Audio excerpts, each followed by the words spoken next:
Ladies and gentlemen, welcome on in. That's Nick. I'm Theo. This is the podcast, the Drafted Up Podcast. You can follow us over on Twitter, DraftedUp_pod, like, rate, subscribe, review on Apple, Spotify, YouTube, all that good stuff. Just search Drafted Up Podcast. We appreciate it. Tell your friends. Tell your family. The checkout person at the grocery store. The guy on the treadmill next to you at the gym. While you're working out and listening to the show, tell them. Today, we start our divisional breakdowns. Never eat shredded wheat, remember that. Starting with the AFC North. Nick, how you doing, dude? This division has me in fucking shambles, dude. It's so hard to call. This division's too good. We started with Carl, the toughest division in football. The hardest division in football, yeah, for sure. And they have a Hard Knocks series coming out. They're going to be the in-season one whole division, so that's going to be real fun. But before we dive into this division here, we're going to discuss the elephant in the room, and that is wide receiver Brandon Ayuk. If you've been following the drama, he's getting traded, and it's happening any day now, any second. It could happen while we're recording, and it could throw everything off. The Patriots were interested, the Commanders, the Browns, the Steelers, and right now the Steelers look to be the front runner. I haven't heard about Cleveland dropping out yet. I know the Commanders and the Patriots both did. So how does Brandon Ayuk going to either of those teams change how you view them? There's a certain guy in Pittsburgh I'm extremely high on who we'll talk about later. I've talked about him before. He would completely take George Pickens' role if he ends up in Pittsburgh. They're almost the same receiver to where they're both big play. They're not going to eat up a ton of target or receptions. So he kind of just takes George Pickens' role. So that kind of does worry me if he goes to Pittsburgh.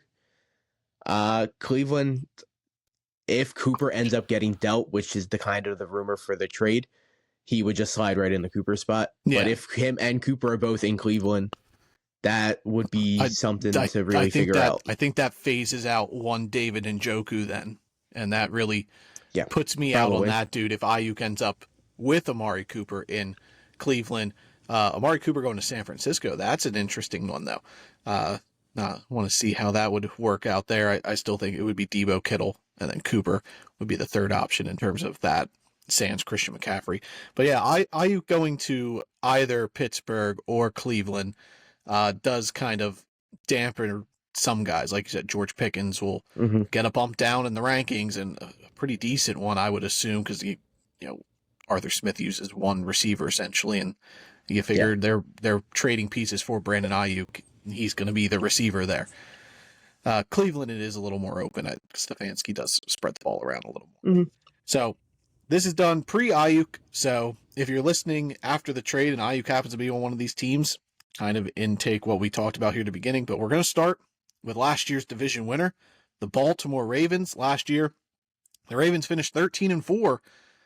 Currently, they're at plus 145 to win the division over on DraftKings, which puts them second, with a projected win total of 10.5 wins. A lot of fantasy options here in Baltimore, like higher end. Midwise, you're pretty much getting four dudes here. Lamar Jackson at quarterback, Derrick Henry at running back, Mark Andrews at tight end, and Zay Flowers at wide receiver, which appreciate that. I love a streamlined team where you know where everything is going. There's not a lot of questions here. Like, if we focus on receivers like Rashad Bateman, Nelson Aguilar next up on the depth chart, no one's taking Nelson Aguilar. Rashad Bateman, he's worth a flyer at the end if you really want to in deep leagues throw a dart throw at the wall, and Rashad Bateman has a big week one, and hey, he's sitting on your bench, you got him, you don't have to spend any fab on him or a waiver claim. Yeah, Bateman in deep leagues would be worth a shot. Aguilar, I'm not touching in most leagues, if any. Lamar, though, he's all the top guys I do like except Zay Flowers. I think at his ADP, I'm not really in. He's going a little bit too high for my liking. I think he's going over his ceiling. So yeah, he's going right now early fifth. Right now his set spot is the 504. So I do agree he is going a little early, but he really did shine when Mark Andrews wasn't playing last year. So Mark Andrews does get banged up a bit. So Zay Flowers does provide some sort of upside. I know a lot of people think Zay Flowers could be a wide receiver one. I'm not there. I think he's at best a solid, just low wide receiver two, really good flex guy. I look at him as just more as like a flex guy. I wouldn't even want him as a wide receiver too, to be honest. Yeah, it's the lack of touchdowns that worries me. I don't think he's going to score a ton of touchdowns. This isn't a team that has a ton of passing to go around. Like, come the red zone, you're looking at Lamar, Derrick Henry, Mark Andrews. They're the touchdown guys on this team. The red zone's off limits for Zay Flowers, 100%. Every touchdown he gets will be outside of the 20. But they don't, like you say, they don't pass a ton, and Mark Andrews is the one option. So Zay Flowers will never be the one unless Andrew goes down.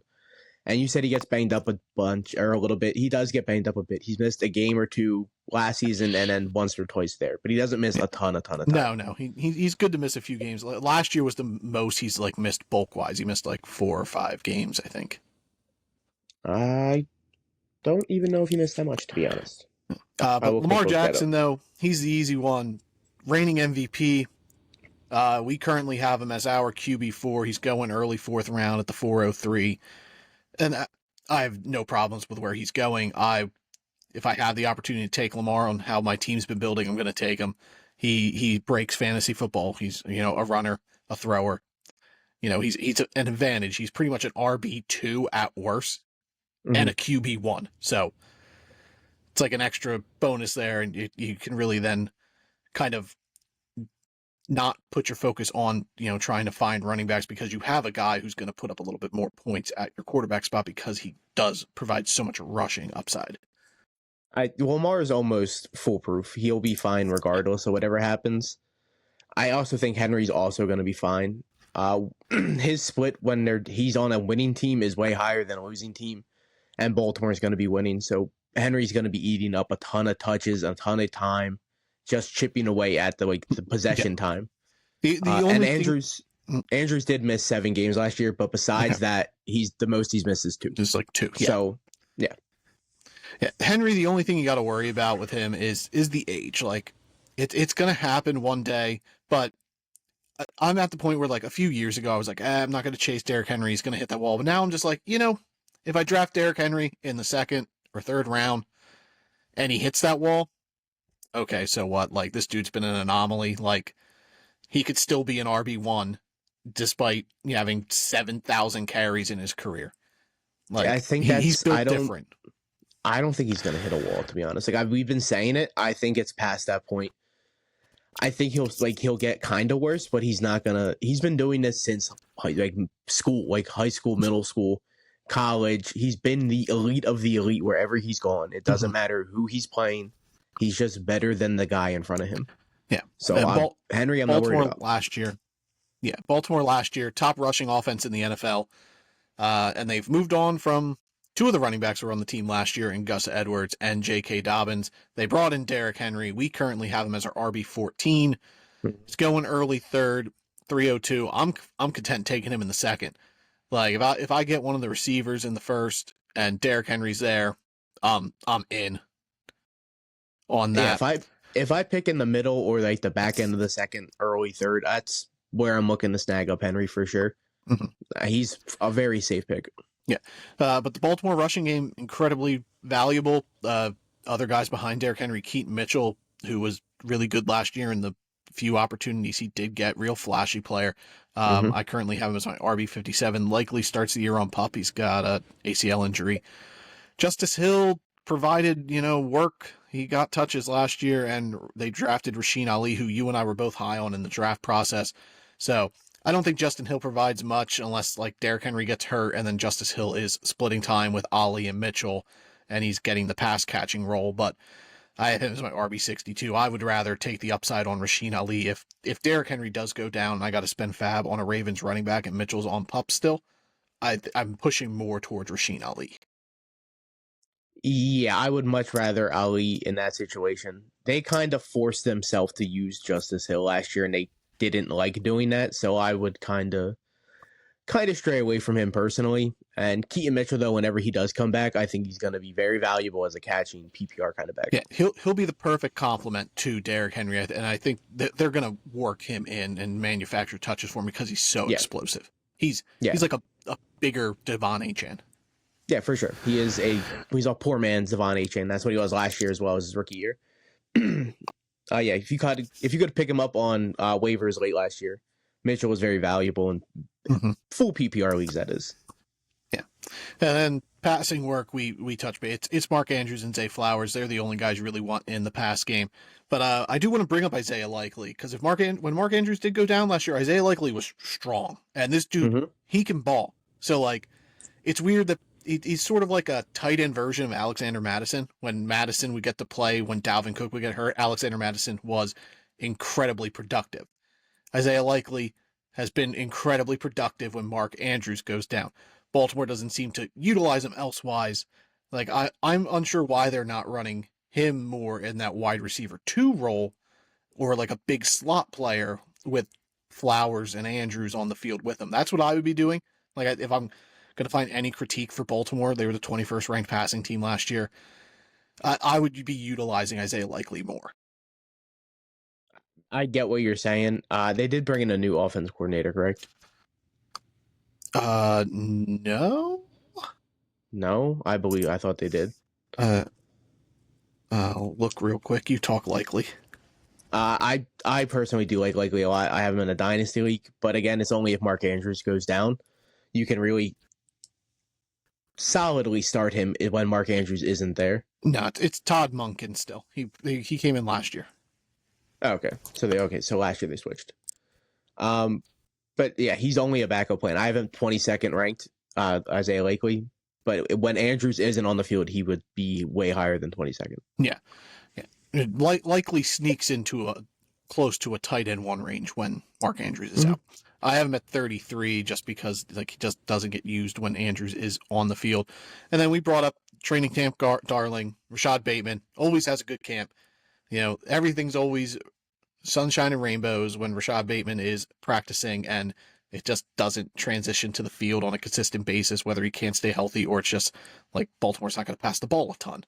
So, like I said, he's worth throwing a last round pick on, and if he doesn't have a big week 1, adios, cut him, and Nelson Aguilar is just kind of there. Yeah, he is more of like the big play kind of guy for that offense, where Zay Flowers just eats up the middle of the field. Bateman could go out there and put up huge weeks. He's done it before where he's had like two touchdowns and like 3 catches. He's that kind of receiver. He's a former first-round pick, I believe. Yep, correct? Out of Minnesota. Mm-hmm. Yeah. So he was drafted to be great, obviously. He just has to put it together fully on the field. Yeah. Loved Bateman in college, even though I thought he was the second best receiver on the team behind Tyler Johnson. I mean, one of those guys is still in the NFL to my knowledge. Tyler Johnson is still in the NFL. Sure. He's someone's 9th receiver. He is just a camp body. Rashad Bateman. Yeah. He's got attitude issues. He'd have a red draft board. But yeah. Before we move on to the next team, bold prediction for Baltimore. I'll let you go first. Baltimore, Zay Flowers finishes outside of the top 33 receivers. Okay. That's a realistic bold prediction. Yeah, and I think if you tell like a regular person that, they're gonna be like, Zay Flowers, he's a wide receiver 1 on his team on a really good offense. Like, they're gonna look at you crazy, but like if you really deep dive into it, it's something that is well in the realm of possibilities. Yeah, he's going like ADP wide receiver 23 to 25 in that range. So I think he's going to finish almost 10 spots behind that. Okay. I mean, I currently have him as my wide receiver 35, so it does fit in 2 years. Mine, both Lamar Jackson and Derrick Henry will have over 1,000 rushing yards and double-digit rushing touchdowns. Like, Baltimore's going to want to run the ball, and you have that scary tandem back there in Lamar and Derrick Henry. Like I said, Baltimore's always had a good running attack. Lamar Jackson's never had a dude like Derrick Henry back there with him. You're not stopping that, I don't think, especially if they both stay healthy. Lamar's trimmed down. He looks good. I think they could be very dangerous back there together. That's the stack. Go for that stack. Lamar and Derrick Henry. Just get all the Ravens running work. Yeah, on paper, it should work really, really well because it's a team that loves to run, and they got a guy who can just eat up 300-plus carries every year, and you don't have to worry about it. Hopefully, theoretically. All right, moving on. Second place last year was the Cleveland Browns, finishing at 11-6. Joe Flacco was the big reason for that. They're currently betting odds over on DraftKings plus 600 to win a division. That puts them at 3rd with a projected win total of 8.5. So Deshaun Watson's the quarterback. We currently have him as QB 24. 3-4 years ago, Deshaun Watson was a top 5 quarterback in the NFL. And then he just didn't play. And he's never regained. He's still rusty. He can't stay healthy. Like, there's so much up in the air. He's still incredibly talented, despite being a huge scumbag. Like, he's a guy, like, no matter what he does, like, I don't want him on my team. Like, I just don't see the value in him, even though, like, the upside is there for him to be an incredibly productive fantasy guy. When he was the upper echelon of fantasy quarterbacks, he had arguably the worst defense in football. Houston was letting up crazy amounts of points, so their offense had to go out there and they had to ball out. They had to put up outrageous passing numbers because they were always playing from behind. He's in Cleveland where he is arguably the best defense in football. He's never playing from behind. That defense is on lock 100% of the time. That's a really good way to look at it. I've never actually thought to look at Houston was just a trash team, and we love that in fantasy. Yeah. We love a good offense and a bad defense because you're getting production because your team's always going to have to be throwing the ball or down from behind. That's a really good point. There is a team in this division that is kind of like that. We will be talking about them soon. Watson's useless in my eyes. But to have the guys around him being Cooper, who I trust, Njoku, who I trust. So then by default, I should theoretically trust David Njoku. Well, no, but it's ridiculous. And even Jerome Ford does. I like Jerome Ford a lot this year because I don't really trust Nick Chubb, and it breaks my heart not to believe in Nick Chubb. But I'm playing the statistics behind what happened to him, and he's not going to be ready. If anyone could do it in the NFL, come back from what he did, it's going to be him. And I just don't feel comfortable. I think Jerome Ford was fine last year.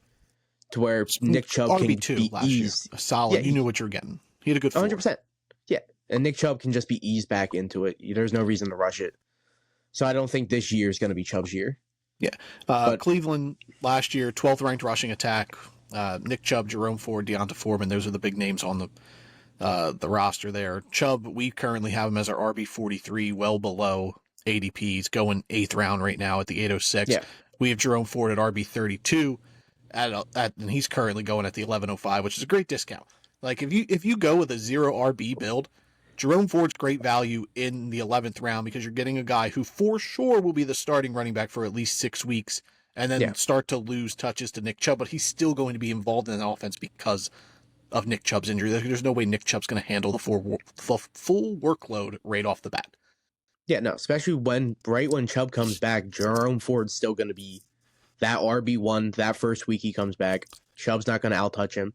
Even the second or third week Chubb comes back, Jerome Ford might still be out-touching him. So you're looking at 9 weeks of the season where Jerome Ford is the Browns' most touched running back. Mm-hmm. That's almost a full fantasy season. Yeah, and it's not going to be like Zach Moss and Johnny Taylor last year when Jonathan Taylor came back and his first game they did a split and then afterwards it was just Johnny Taylor's team.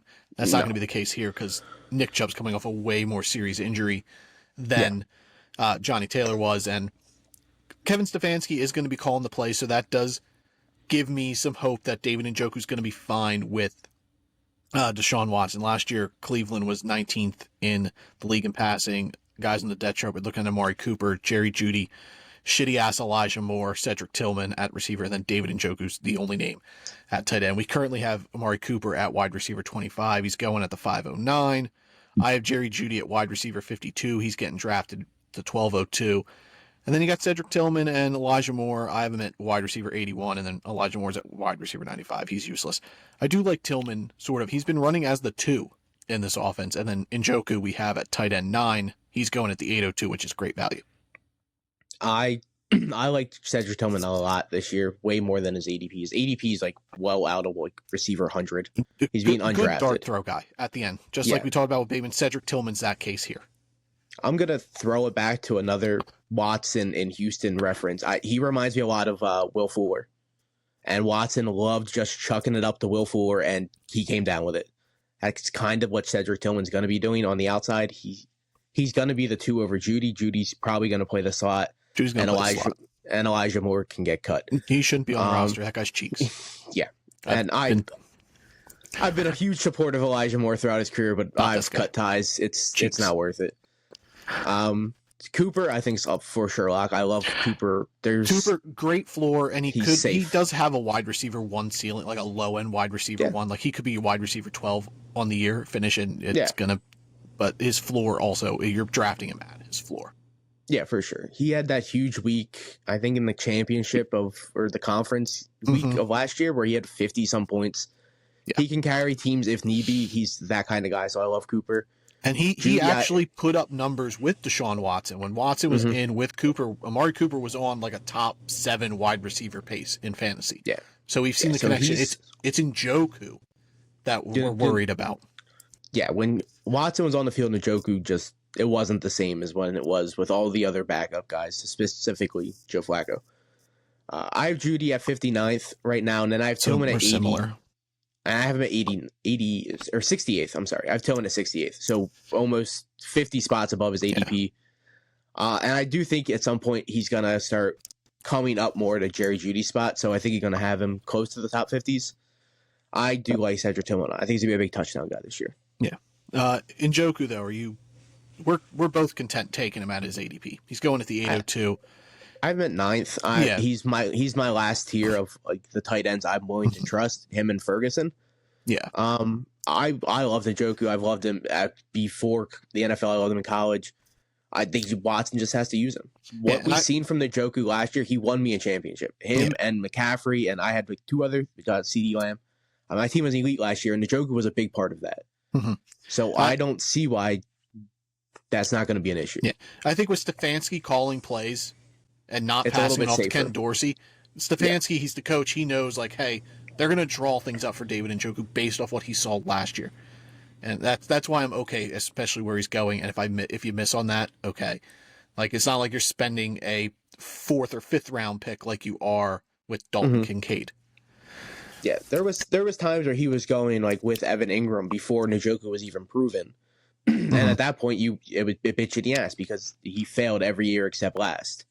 So there's not a lot of real evidence that you're banking on Njoku besides last season. That's pretty much what you're banking on. Yep. All right, Cleveland. I'm going to hit you with my bold prediction because it's kind of crazy. It kind of takes into regard what I said earlier out of the picture, and that is Cleveland Browns are going to have an ineffective running game, causing Deshaun Watson to lead the league in passing yards. Whoosh. That's a lot of yards. Yeah. That's so then you definitely have him outperforming his ADP then, for sure. That's like not even questionable. Yeah. My bold one is that Cedric Tillman will finish at least 40 to 50 spots above his ADP. You hyped up the bold prediction guy. I drove mine into the ground. Yeah, no, I'm out here just hyping up Cedric Tillman. I'm a big fan of him and Hyatt this year. They both came out together from Tennessee, and I think they're both going to have. I was really high on Tillman coming into the draft. Like, I loved his tape, and I think he would have been drafted higher had he not got injured in college, which ultimately led to Jalen Hyatt getting playing time. So it really worked out for Hyatt, and we'll see if it works out for Tillman. I think it will. I think Cedric Tillman's going to be a really good, like, real-life receiver with occasional fantasy upside. But yeah, Deshaun Watson leads the NFL in passing yards this year. Hot take, for sure, for sure. All right, let's move on to the Pittsburgh Steelers. They finished in 3rd place last year somehow. 10-7. They're plus 800 to win the division, which has them projected to be last, with their projected win total of 8.5, which is equal to the Cleveland Browns. So there's some options here. Could be Brandon Ayuk, but at quarterback, Russell Wilson is right now the starter, but Justin Fields has looked incredible at camp, and Russell Wilson's been hurt. So I actually think this is more of a competition than people are letting on. At running back, we got Najee Harris, Jalen Warren, Cordell Patterson. They were 13th ranked in rushing last year. Receiving, they were 21st in passing. You got George Pickens, Van Jefferson, Roman Wilson, Calvin Austin, Pat Freiermuth, a bunch of just and George Pickens. Arthur Smith is there, so we'll see how that works. He's an incredible coordinator. He did great with Tennessee, not a great head coach in Atlanta. How do you see the quarterback situation playing out in Pittsburgh? I'm not really a huge Justin Fields real-life football kind of guy. I don't think he's that good of real-life. He's an amazing fantasy quarterback. He's an incredible fantasy quarterback. the only way he really gets that job is if Pittsburgh faults and like starts losing. And right out of the bat, they have Atlanta, Denver, the Chargers, Indy, Dallas, Vegas. Some winnable games. New York and New York. So their first 8 games, they could probably realistically be 6-2. That Mike Tomlin winning record. Yeah, Wilson's not going to get benched if you're 6-2. This is not going to happen.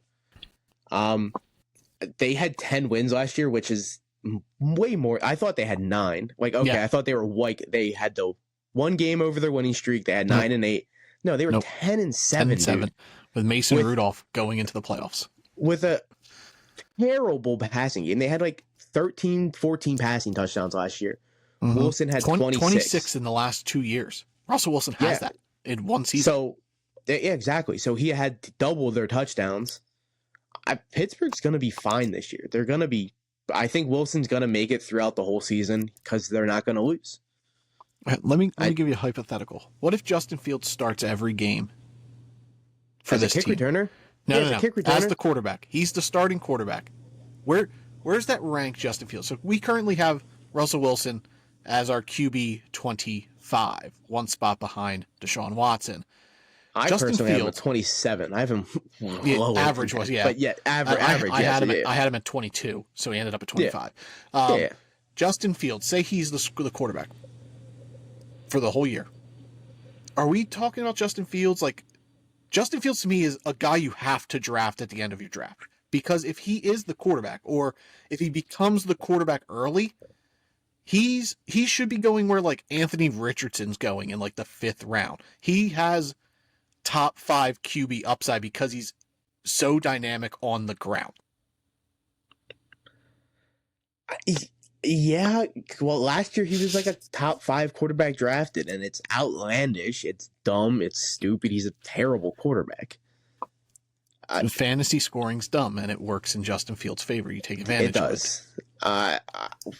I guess you would have to. I'd probably put him after Murray. I'm not taking him before Kyler Murray. Kyler Murray's an actual good quarterback who can run. Okay.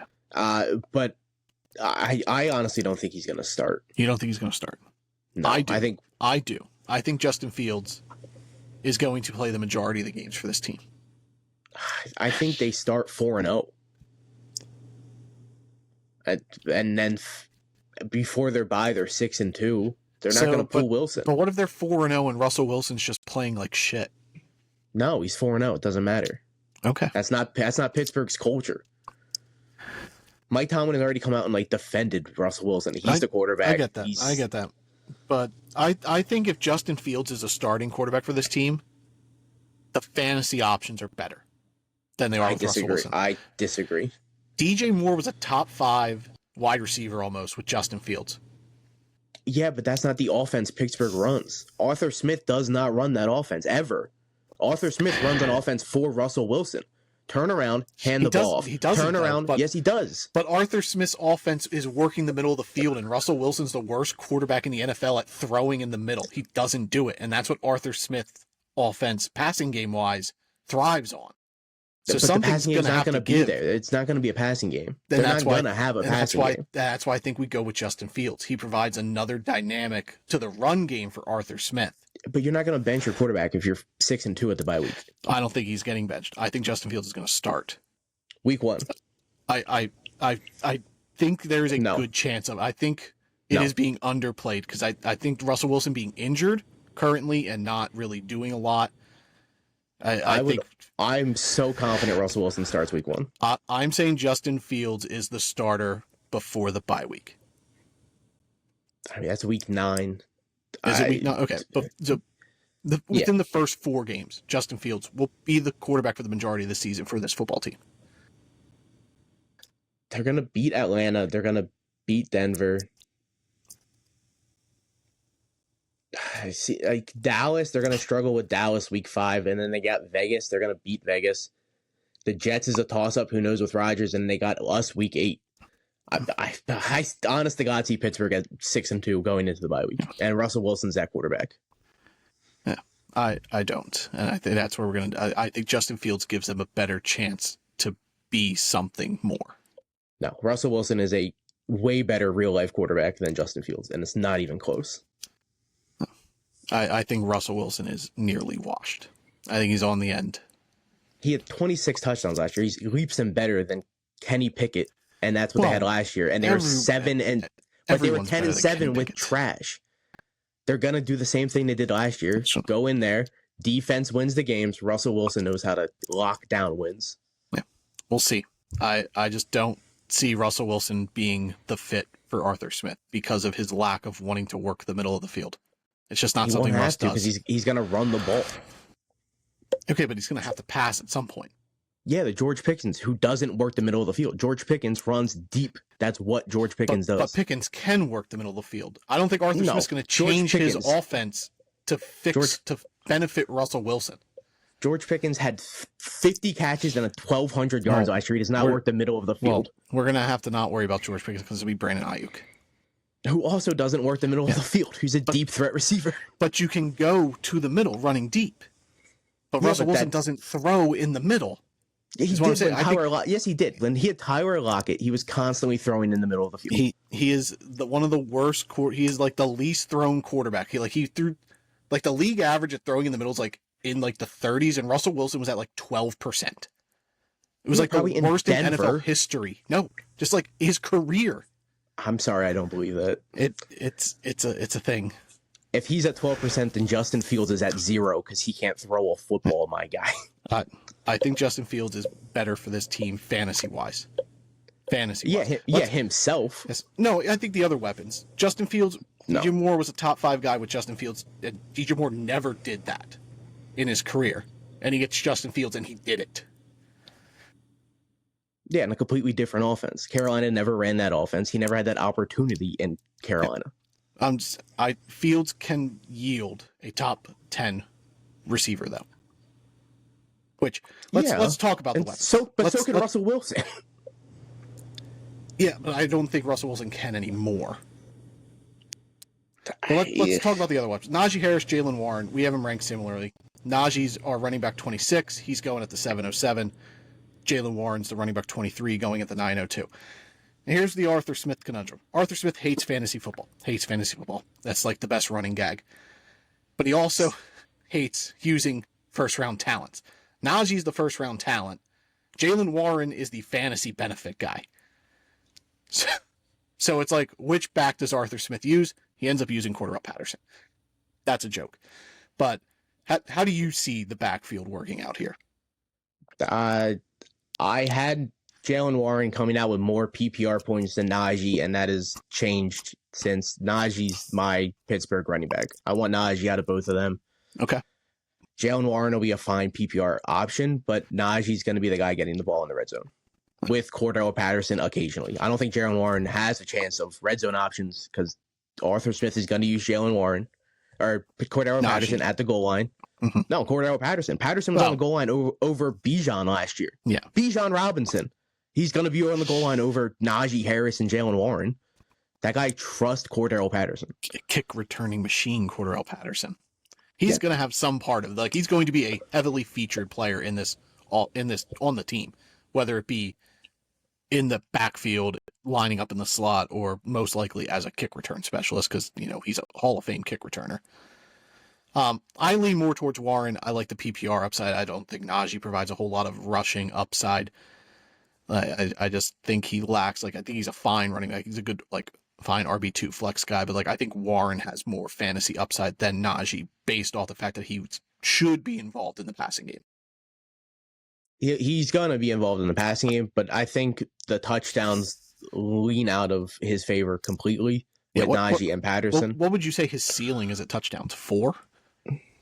Yeah, 4, maybe 5 if you're doing joint with receiving. I think he's going to have more receiving touchdowns than he has rushing touchdowns. Mm-hmm. I agree. Where I think Najee can have 8 rushing touchdowns, maybe 10 if we're lucky. And that's huge upside. Yeah. Receivers, tight ends, I think we can just throw Van Jefferson, Roman Wilson, and Calvin Austin out the window. Roman Wilson's hurt. Yeah. He was a third-round pick. I did like the potential of him there, but falling behind in camp now, being injured, he almost provides no upside at this point. He was that nice, let's throw a guy, rookie receiver at the end of your draft, like Jalen Polk, stuff like that. But Now, not so much. Van Jefferson, he's just a cardio dude to begin with, like zero upside in fantasy. We saw that in Los Angeles, where he should have been fantasy relevant, and he wasn't. He's literally going to take Allen Robinson's role in this offense. Allen Robinson was on that team last year, and he played in like 75% of their snaps and had less than 300 receiving yards. Van Jefferson was in Atlanta with Arthur Smith last year for a bit. Yeah, he comes over, he's going to be the wide receiver too, and just run routes. Yeah, he's out there to just block and run. He's not going to get the ball often. He's not going to get field. The plays aren't going to go his way. Roman Wilson's going to have a nice career. That's not going to, but it's not going to be this year. This year, no. Next year, I even think it's going to be iffy, maybe, but he's going to have a nice career. Yeah. Pittsburgh receivers always pan out. So that leaves us with George Pickens and Pat Freiermuth. Pat Freiermuth we have as our tight end 14. He's currently going at the 1106. I actually like the idea of taking like TJ Hawkinson if you have an IR spot, and then picking Pat Freiermuth a round or two later, and he's just your starter until Hawkinson comes back. Like, we know Arthur Smith loves to feature the tight end. Like, he did it more than anybody. And I love Darrell Washington, but 6 offensive linemen. He's not going to do much in the pass game. And I know we can make the joke that Arthur Smith will throw him the ball, but he's not going to.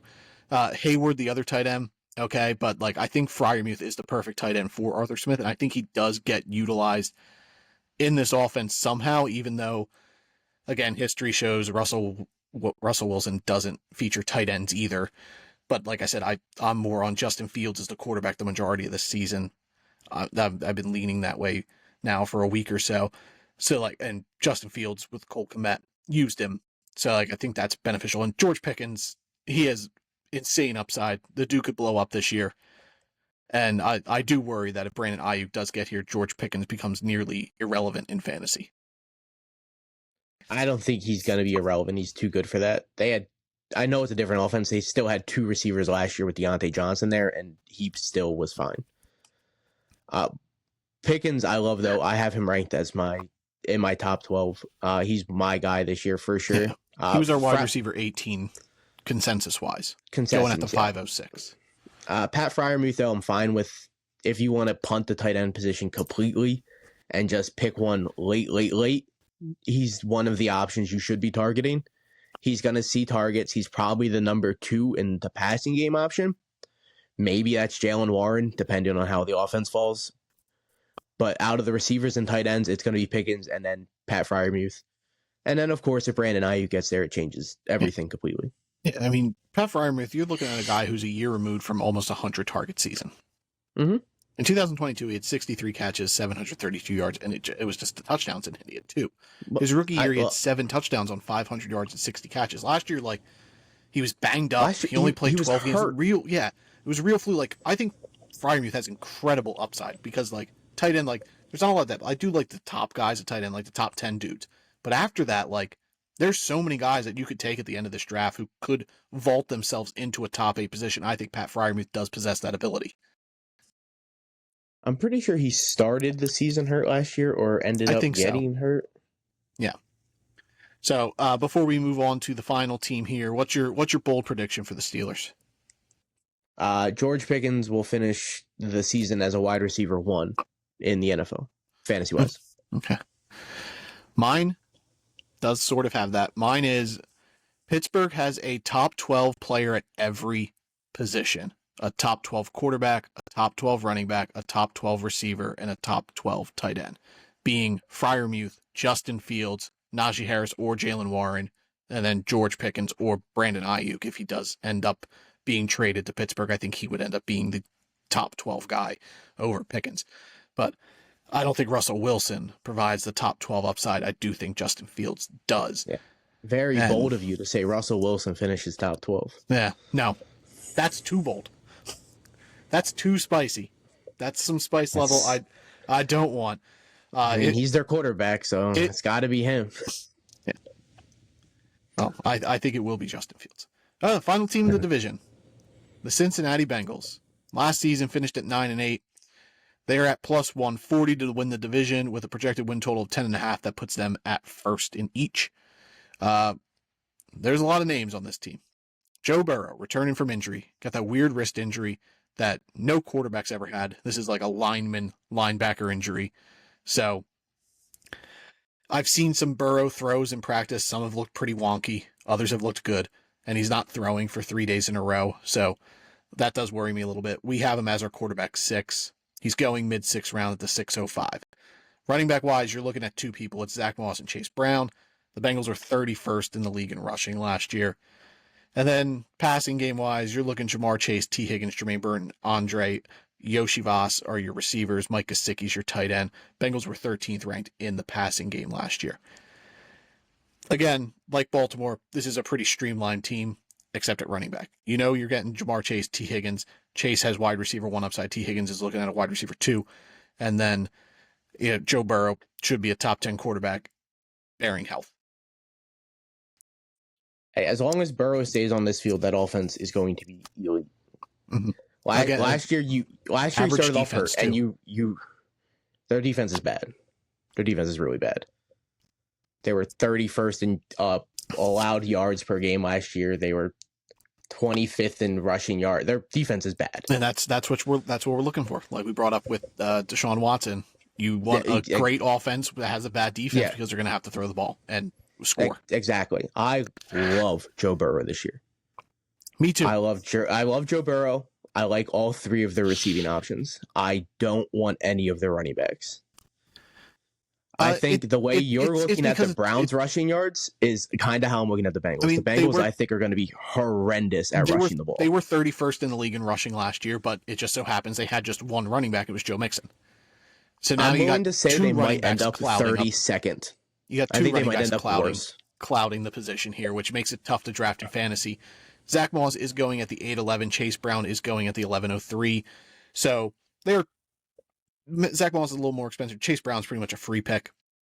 Like, you do want the Bengals running back because, like, Joe Mixon did put up points.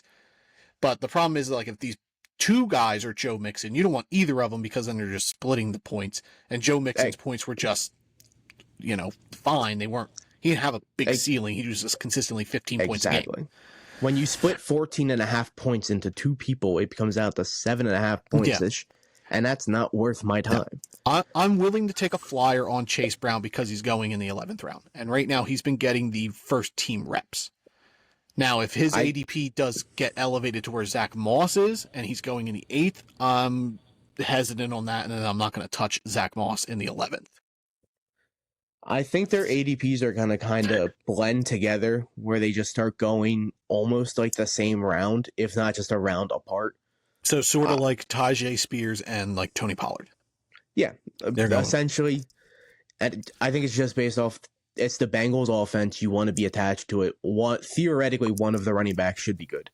Not if they're both just constantly eating at each other's targets. Yeah. But I really like all 3 of receiving options, being Chase, Higgins, and Jermaine Burton. Jermaine Burton's been your guy. I actually have Yoshi Voss over Jermaine Burton. Hot take. He's had a great camp. I get that. They drafted Jermaine Burton to be the future too. T. Higgins is not going to be there after this year, and they know that. So they are going to work in Jermaine Burton. I think Jermaine Burton has more end-of-year upside than beginning of year. I think Yoshi Voss is going to be the steady 3 to start. And then Burton's going to slowly take in on that. And then eventually you'll see more of a split between the 2 of them. Yeah, I think Jermaine Burton's going to be too good to keep off the field. He's like a true athletic freak. And they know T. Higgins is gone. I think T. Higgins is going to have a fine year. But they know he's gone. He's just almost a 0% chance he's in Cincinnati next year. Yeah. So they're going to end up figuring out who's the replacement, and I think it's going to be Jermaine Burton. I mean, early depth chart, Burton is the 5th receiver, but I mean, that doesn't mean anything. Yoshi Voss is slotted in as the slot guy right now with the homeboy Trenton Irwin as the 4. Yeah, I'm not worried about either of those guys, to be honest. So, but like I said, I think Burton's going to slowly come in. Like he was a 3rd-round pick, so like, it does take time. The NFL's not an easy transition. That's why I think Yoshi Voss, and Joe Burrow loves Yoshi Voss. Like, he's been a big camp favorite of him. And I loved him coming out at Princeton too. So I think early on Yoshi Voss, like, I would take a flyer on either guy at the end of the draft and hope, because like Tyler Boyd was relevant in this offense as the 3 receiver. So whether it's Yoshi Voss at the beginning of the year or Jermaine Burton at the end of the year, you're going to want one of those guys because there's going to be a chance. Plus Chase and Higgins do have injury history. So like, one of these guys could end up being the 2 this year. I'm almost looking at Jermaine Burton at how I looked at Tank Dell last year, as he's just going to be too good to get off the field. Once he gets onto the field, he's not coming off. I think Cincinnati could have 3,000-yard receivers. Yeah. How do we feel about Mike Gesicki? We have him as our tight end. I have him as my tight end 32. I honestly didn't even write that guy down. That guy doesn't. The Bengals do not utilize the tight end position. They run like it's like classic Seahawks where it was just 3 guys. Like Seattle was always running Noah Fant, Colby Parkinson, Will Dissly.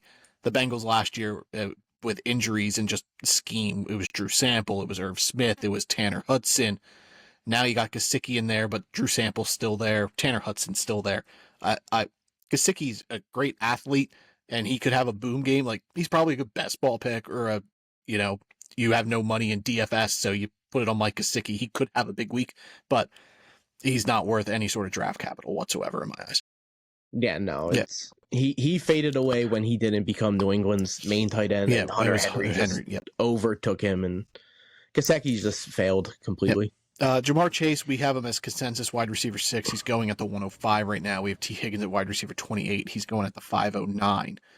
I think both guys, Jamar Chase in the first round's a no-brainer. I think T. Higgins in the 5th is a great value pick because he does have low, like we said with Amari Cooper, he does have low-end wide receiver 1 upside. Like, he could finish as the wide receiver 12. But he's a steady wide receiver 2. I think you're drafting T. Higgins at his floor. Yeah, and that's coming from me. T. Higgins, you're literally drafting at his 4. He's going to finish anywhere between 17 and 26 in between there. He's going to be a wide receiver 2 for the most part. He's going to be fine. I really love the offense in Cincinnati, especially Chase, Higgins, and Burton. Burrow, obviously. Mm-hmm. So I'm all in on all 4 of those guys. Right. If I can snag any of them. Yeah. All right, bold prediction for the Bengals. Mine is Jamar Chase, and that is he breaks the receiving yards record for a season, which is currently at 1,964 yards. Jamar Chase breaks it this year. That's my bold prediction. I'll go with Cincinnati does end up with 3 1,000-yard receivers, being Chase, Higgins, and Burton, but finish in last place. Chase Brown? No, Chase, Higgins, and Burton. But then end up finishing in last place in the division. Okay. Last place. So there we go. What's your standings? Where are you going? Same as last year. Baltimore, Cleveland, Pittsburgh, Cincinnati. All right. I have Cleveland winning this division, Baltimore in 2nd, Cincinnati in 3rd, Pittsburgh in last. And I do think we're getting 3 playoff teams from this division in Cleveland, Baltimore, and Cincinnati. This division all 4 are going to have winning records. Just like last year. Yeah. 3 of them could definitely make the playoffs. Oh, man, it's such a good division for sure, dude. And it's tough. These teams hate each other, and every game, Cincinnati, any of these teams can be a losing record, but if they play, 10-1, Baltimore is playing 4-8 Cleveland. Cleveland could beat them because that's just how tough it is to be. They thrive off defeating each other, and there's this pure hatred. It's probably the best rivalry division in the NFL, just because all 4 teams just despise each other, fan bases, team wise, and a lot of fantasy options too. It's not a boring fantasy division. There's a good amount. There's not a lot of depth though. Once it runs out, it kind of runs out. It's real fast. Top heavy, but hey, sometimes that's appreciated. Like I said during Baltimore, you love where the streamlined options are. You know who to pick, and you don't have to worry about risk with a guy this guy could the Bengals running back situation. Chase Brown could be an RB2 this year, but do you really want to bank on Chase Brown or Zach Moss? There's so much question wrapped around them. But I love streamlined situation, but I love the offense. 3 of the 4 offenses are really good. And I think with Justin Fields, Pittsburgh could have a good fantasy offense. I don't see that with Russell Wilson. But that's just me. You obviously feel the opposite. That's our first big disagreement is Russell Wilson and Justin Fields. I honestly think if Fields would get on this field, that team would be horrendous. I mean, the Bears were horrendous with Justin Fields, but they were still fantasy relevant. I'm talking real football. I think if Fields would get on that, they would be like the Bears. They would somehow just be horrendous. But good for fantasy. They would lose games 3-0 because their defense isn't letting up points because they're so good, but their offense is not fantasy relevant. No. Even say they get Brandon Ayuk and Justin Fields is there. You got Pickens, Ayuk, Pat Freiermuth, Najee, Jalen Warren. No. You still don't see okay. No. Who was relevant from Pittsburgh last year? George Pickens, Deontay Johnson. Okay. Oh no, Deontay Johnson wasn't really relevant. I don't know where he finished. I just knew he was there. And then let's go to Arthur Smith. That guy's a fantasy football Nazi. So you got Mike Tomlin who doesn't field offensive weapons, and then you got Arthur Smith who just doesn't use offensive weapons. It's like a failing, miserable experiment in Pittsburgh if Justin Fields is on that offense. I just don't see it working with Arthur Smith at all. But it could, though. I don't think so.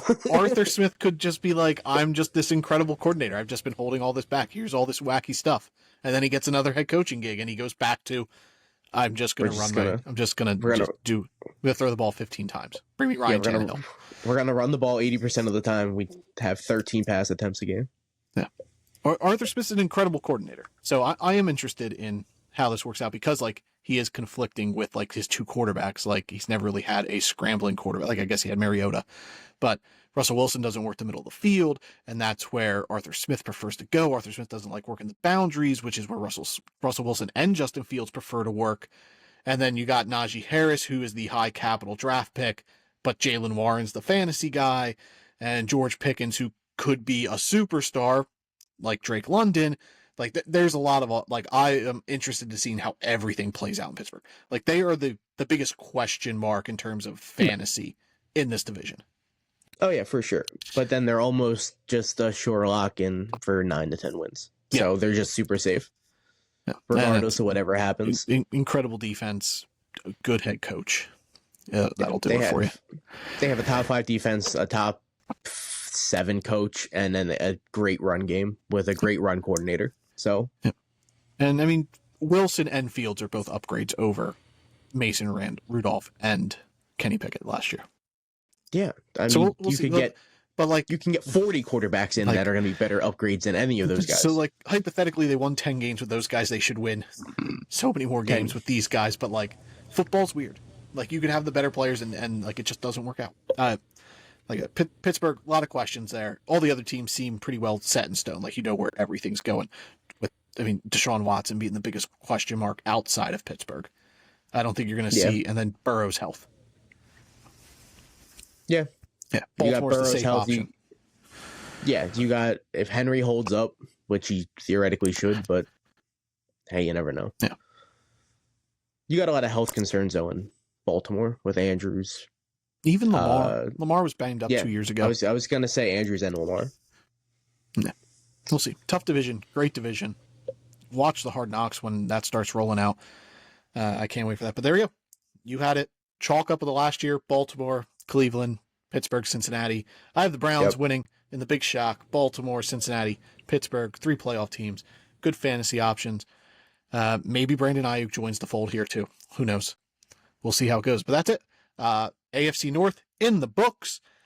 We'll be back with the AFC East this week. We're putting 2 episodes out. We're going to stick to the schedule.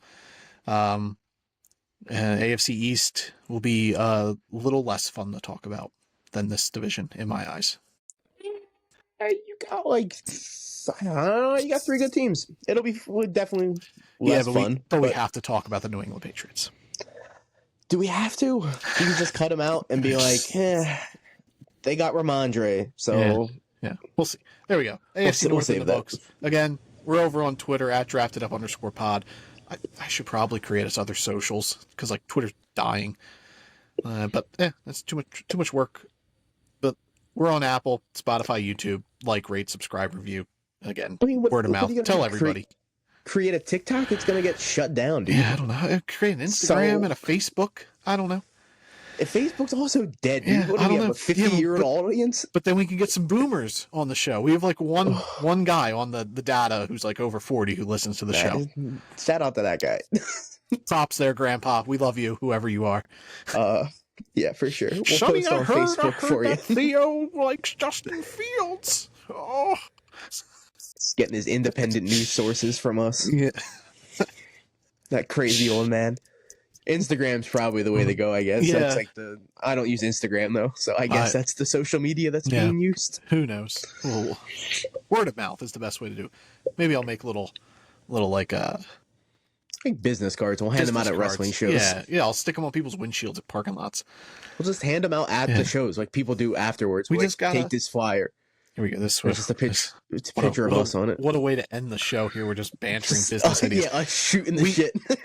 we go to the Link, Philadelphia, the Eagles Stadium. For those who don't know what that is, we just get a parking spot. No tickets to the game. Everybody goes into the game, and we walk around all the cars in our lot and just start putting podcast stuff. It's football. Football fans are there. That's probably people play smart. Football. That's the way to go. So we're really paying like $50. We just get the tailgate with people.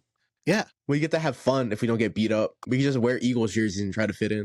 Yeah. We fake Eagles fans just to get the views, baby. Not this guy. I will just wear neutral clothes. I'll wear this. I'll wear a Phillies hat.